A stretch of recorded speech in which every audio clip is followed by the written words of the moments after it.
Hello guys and welcome to my first Let's Play. This is going to be Tony Hawk's Underground.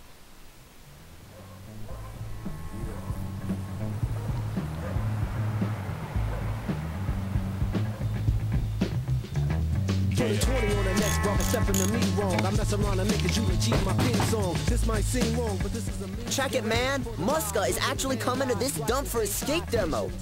Get dressed, let's go. So, professional skater Chad Muska is giving a demo in our New Jersey town. I've already created our character, so we are going to get the show on the road. Well, I just got my ride all set up. Sort of. Looks like that thing's held together with duct tape. Let's go skate. So yeah, this is my first Let's Play. Hopefully it'll go all right. Time to do some tutorial missions. Home sweet home. What a dump. At least it has some killer spots. The old pool down by the high school, Scabland, the drainage ditch on the south side of town, and Elm Street, our own little strip of paradise, complete with drug dealers who hate skateboarders. Sounds like an absolutely wonderful place to live. And we have our first tutorial mission here. What up, Eric? Hey, help me out here. I was just skating, minding my own, and the dealers grabbed my board. They tore it apart and they threw the pieces up on the roof. My knee's wrecked. Could you grab them for me? Aw, man. And that last section was just telling us how to grab them for him.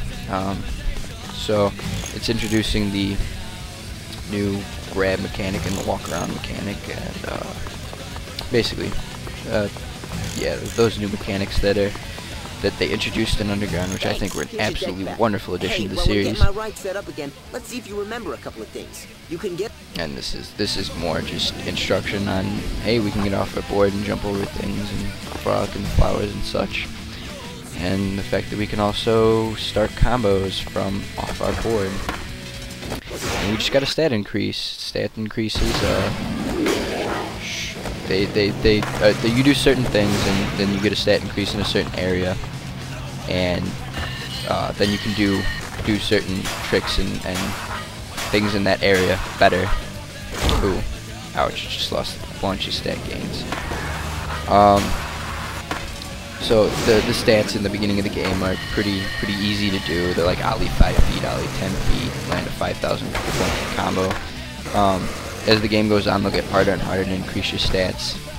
I do plan on getting full stats. It's not that difficult. But here we have another mission.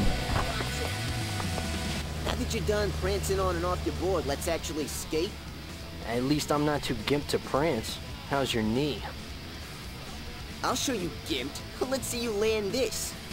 And now we get more tutorials on the Ellen. Well, someone's been practicing. Okay, Melon's probably going to be one of my most used vert tricks, and as you land. Let's see you do it a few times. These are reverts. Reverts are really good in continuing combos after using vert moves, but I won't be using them pretty much at all during the game. I think there's only one mission where you have to use them to get a certain combo done. That's it. Enough warming up. Now Eric challenges us to beat his score, which will definitely not be that hard. This mission is pretty simple by itself. There's a lot of these missions in the game where you either have to beat somebody's score or you have to get a certain score. Yeah, they're pretty easy.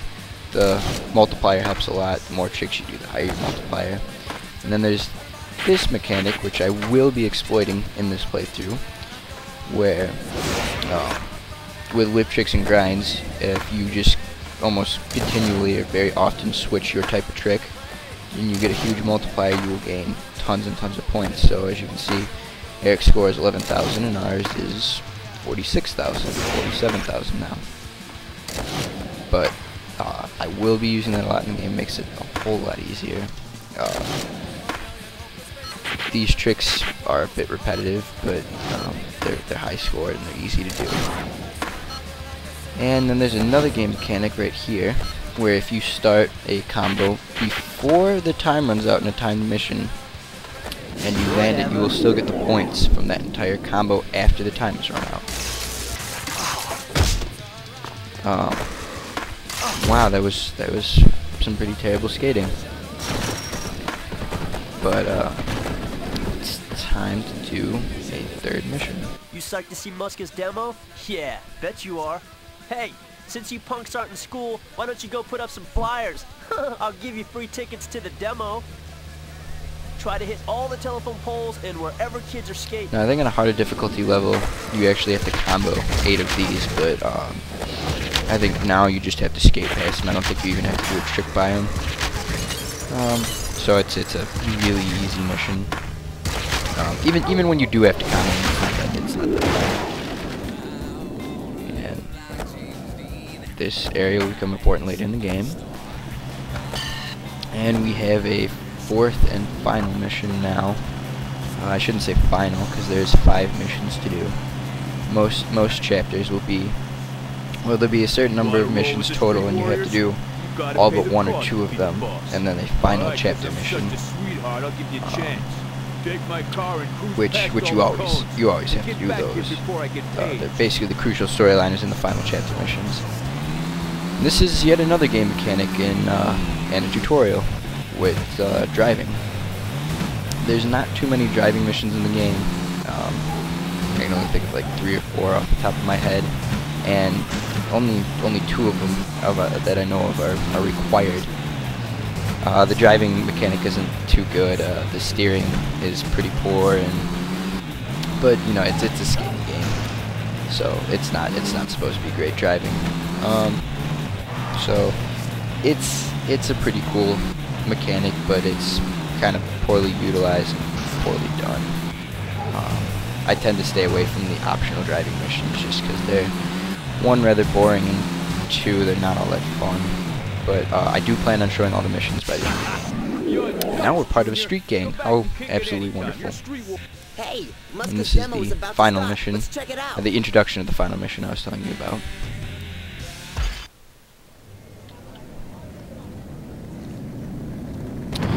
And that's what real skating looks like. One very hard flip, and it's really impressive, not these Tony Hawk games, where you can do 80 moves in one combo.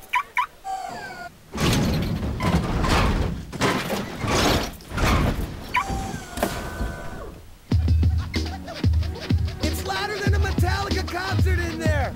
I also had bulletproof siding put in, and 7 screens for my DVD player!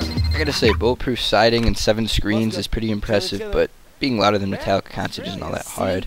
Trust me, I've been to a Metallica concert. Pop down a few rails and he's traveling the world, living like a king. And that is the inspiration for becoming a professional skater. I'm running a bit low on time, so we are going to do that mission later. So first, we're going to get a professional special. Whoa, Mike V. I knew you were a Jersey local, but... Hey kid, just out skating? Cool. Me too. Hitting up the old neighborhood. Want a new trick to practice? Get your special meter full, then hit up a flamingo. And this is a game mechanic that has been in every single Tony Hawk game, and that is the special meter, where you do a certain number of tricks and harder tricks and certain combos, and the meter up in the upper left corner will get full, and you can do special moves. This one here is the flamingo, and now we can do the flamingo at any time we have our special meter full. You start out with 2, a grind, and then this one. I don't remember how to do the grind, so I'll just leave you with that one. And since I am running a bit low on time, I'll just end this video with a few shoutouts to some people. I'd like to thank Heavily Armed Gypsy, even though he's not making Let's Plays anymore. His Conquer's Bad Fur Day Let's Play got me into the whole Let's Playing scene. And I gotta thank Super Hobbit 89, who got me interested in actually doing my own, showing that you can start out and it's not that hard to do, and you guys should definitely go check out his stuff. It's fantastic. And then of course I gotta thank Chugga Conroy, even though that sounds a bit cliched. His videos really convinced me that this was worth trying to do. And then I got a friend, Gosugarrett, who me and him are both starting right now. and we kind of convinced each other to finally get something done, buy the equipment, and start Let's Playing. So as for that, I will see you guys next time.